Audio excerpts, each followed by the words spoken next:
Um, whew, waiting for this coffee to kick in.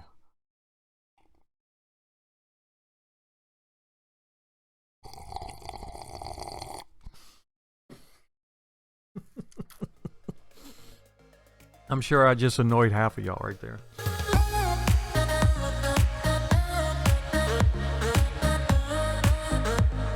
Good morning, everybody. Passion here. I hope you're having a great day. Hope everybody had a good weekend out there. Had a pretty good weekend myself. Got some yard work done. Finished up on a mural. I got like 3 or 4 videos to do this week. Man, I got a lot of editing to do. Had some movie time with the kids. Had a little movie time with the wife. Had some good food over the weekend. Man, just an overall great weekend. Great weather. It was good, but man, I'm tired. This is Marvel Monday, where I talk about everything of Marvel, and obviously we are going to talk about Falcon and the Winter Soldier, episode 2. So if you haven't watched it, please stop this video and go watch it, because spoilers ahead. Definitely don't want to ruin it for nobody. This was an interesting series. Episode.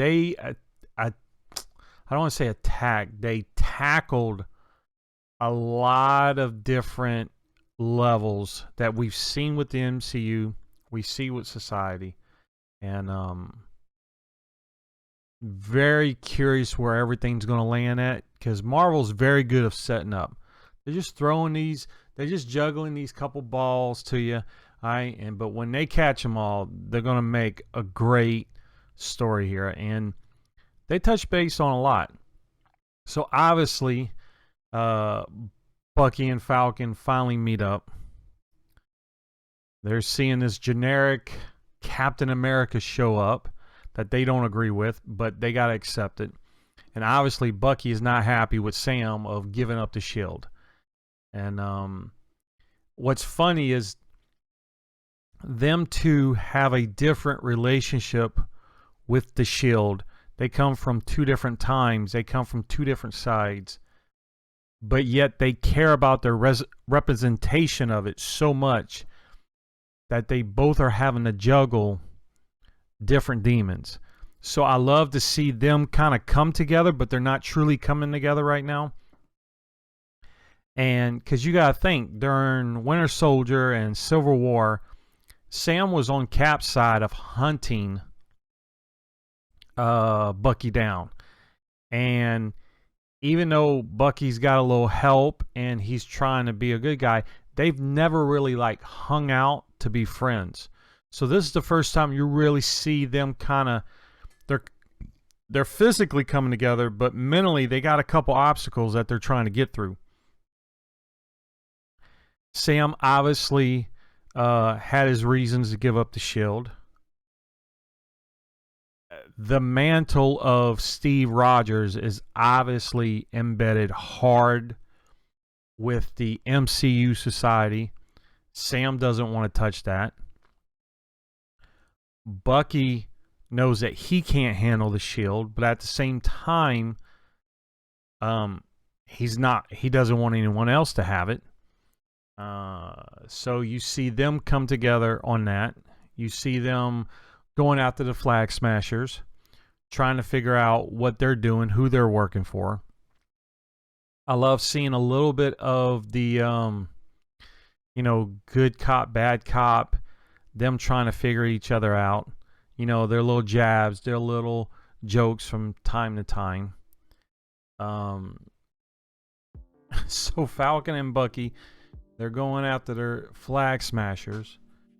And there you go. We have the iconic shot that we saw from the trailer of them having a little battle on top of the 18-wheelers. Obviously, the fight's not going as planned because these guys seem to be some super soldiers of a sort. So Bucky and Falcon's kind of got their hands full. And then generic Captain America shows up, which neither one of them are happy to see. He kind of helps, kind of not. And obviously that little fight scene puts them in a position where they're forced to talk to the new Captain America, and neither one of them are happy. You saw that in the shot of them getting in the Jeep and just listening to the story. And at first, you see where, you know, you think this new Cap, is it John Walker is the actual name? Let's see. All right, the reason I'm double checking the name, because in the comics, John Walker actually is falls under the title of U.S. agent for a while. He jumped into the Captain. He was in a Captain America comic as Super Patriot, and then became Cap, and then a U.S. agent. So there's different forms of Captain America that's happened over the years through the comic books. And I love how Marvel's always tweaking some of these stories and putting them together. But yeah, he first came in as Super Patriot, and I think he was like super gung-ho, kind of just all like just over the top, kind of full of testosterone, full of himself kind of deal.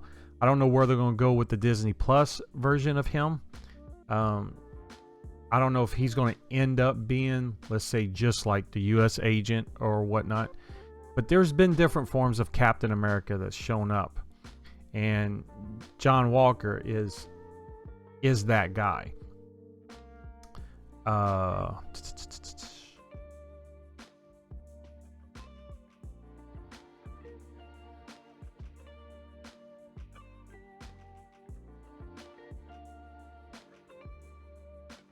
So when John's talking, he looks like he's trying to be the good soldier and just do a great job. But obviously, towards the end of the conversation between him, Buck, and Sam, he pretty much gave him an ultimatum to stay out of his way. So obviously, that's a relationship that's not going to grow. It's not going to end well. And I'm kind of curious to see how Marvel's going to do that, because I think them three are going to go toe-to-toe with each other. And by the end of the episode, you see them trying to get more information about these super soldiers, these flag smashers. You know, is there a new serum out there? Is what's going on? What all did Hydra do behind the scenes that's still lingering around in society? And pretty much they're going to have to come together and figure out what that could be, and they're going to have to go talk to Zemo. So obviously they're setting that up for the next episode. So that should be an interesting conversation, because the last time Bucky and Zemo talked, Bucky was in the cell and Zemo wasn't. So nice little flipper-flopper right there between them two. So that's going to be interesting by the next episode. So overall, the episode is pretty good. You see the buddy cop thing. We get a little action on 18-wheelers. The story's moving along. But right in the middle of the story, or in the episode, you see an interesting couple moments where, and this is what I love about good storytelling or Marvel, whatever, they're not going to create a world that is perfect for them and their heroes, right? And they're going to insert some reality into a couple things. So you see Bucky and Sam, they're fighting over the shield and the perception of it, and you're not quite sure why Sam doesn't want to grab the mantle. We know he has respect for Steve Rogers, but you feel like there's more. And obviously Bucky picks up on that and says, you know what, I need you to meet somebody. Now this takes a lot of humility to a degree for Bucky, because he's about to introduce Sam to what would be called or labeled as in a black Captain America. Obviously, there is this gentleman of Isaiah who was in this super soldier program after Steve Rogers, and him and Bucky had clashed at one time. And according to Bucky, Isaiah pretty much handed him a butt whooping there. But he brings Sam to him to show Sam that there's potential of him holding this mantle. But in doing so, this also reveals how society at times have treated, let's say, different people of different nationalities at different times throughout the years. Obviously, there's some truth into that. Isaiah made it clear that he had been experimented on. He was put in prison. Now, my question is, I know Isaiah touched base on that, but was that Hydra? Because at the time, you know, Hydra had their fingers all up in S.H.I.E.L.D. in different programs, so I wouldn't necessarily think it was S.H.I.E.L.D. It was probably more Hydra.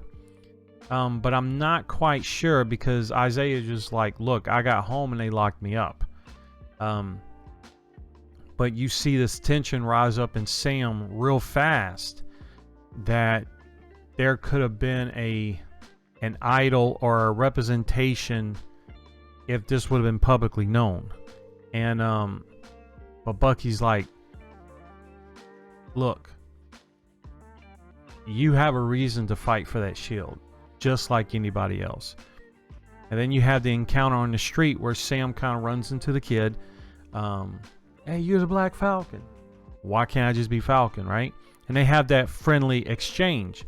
But after the conversation with Isaiah, and you see the heart starting to come out of Sam of like, well, hold on, what's the deal?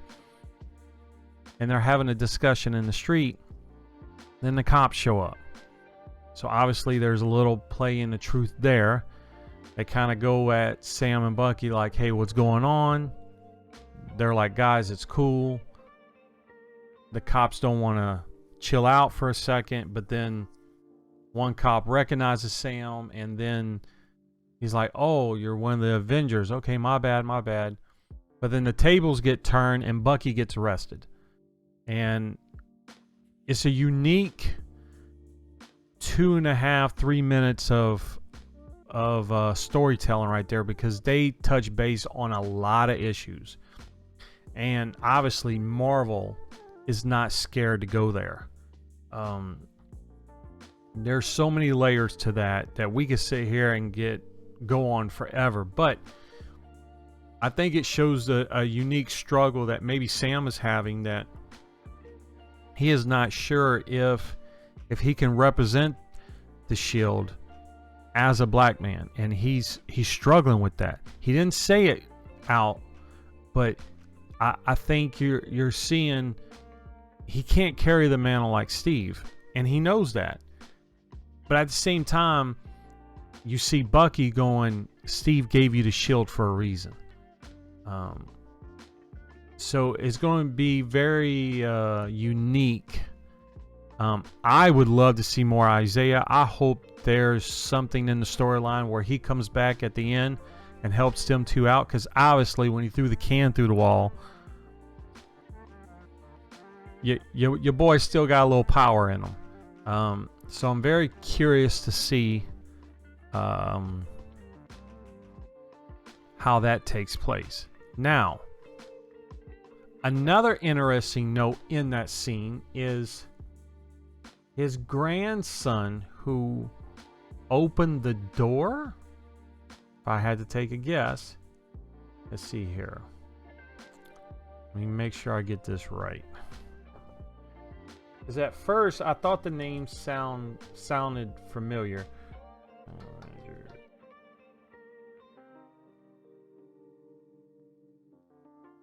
Okay. All right, so the guy that Bucky and him was talking to was Isaiah Bradley. But his grandson or nephew, forget what did he say who he was, who opened the door was the Bradley who becomes the Patriot in the Young Avengers. And I think they're kind of setting that up right now, because you're seeing Ant-Man's daughter, you're seeing Hawkeye's daughter, you're seeing a lot, the twins from WandaVision, you're seeing a lot of them come together right now. So they could be setting up Young Avengers way down the road here. And they didn't really touch base. He just opened the door, but there's a good chance that he will be becoming a Young Avenger soon down the road. So I'm very curious of how they're going to play that, if they're even going to touch base, because Marvel might not even touch on it until later. They're just giving you a little sneak peek. And so a lot to unravel in them first, or within that 2, 3, 5 minute timeline of them touching base with Isaiah, still fighting over the concept of the shield and how to represent it, and then dealing with society. So it's going to be interesting, and I can't wait to see how this ends or what this show sets up. Let's see. Oh yeah. Black Widow should be coming out on Disney Plus. Also, I think there's going to be the option to go see it in the movies or to watch it at home for $30. Again, personally, me, I miss the movie theater, so if I have a chance to go to the movies, I might do it. But there ain't nothing like sitting at home, putting the whole family on the couch, popping some popcorn, turning all the lights off, and doing it there either. So I don't know. A lot to unpack. Tidbits of Falcon and the Winter Soldier. I want to see more in Sam and Bucky. I hope this ain't a one and done series. Marvel's got a slew of stuff coming out, and I can't wait. So until next time, be cool, be safe, tie your shoes, and always live your passion. Peace.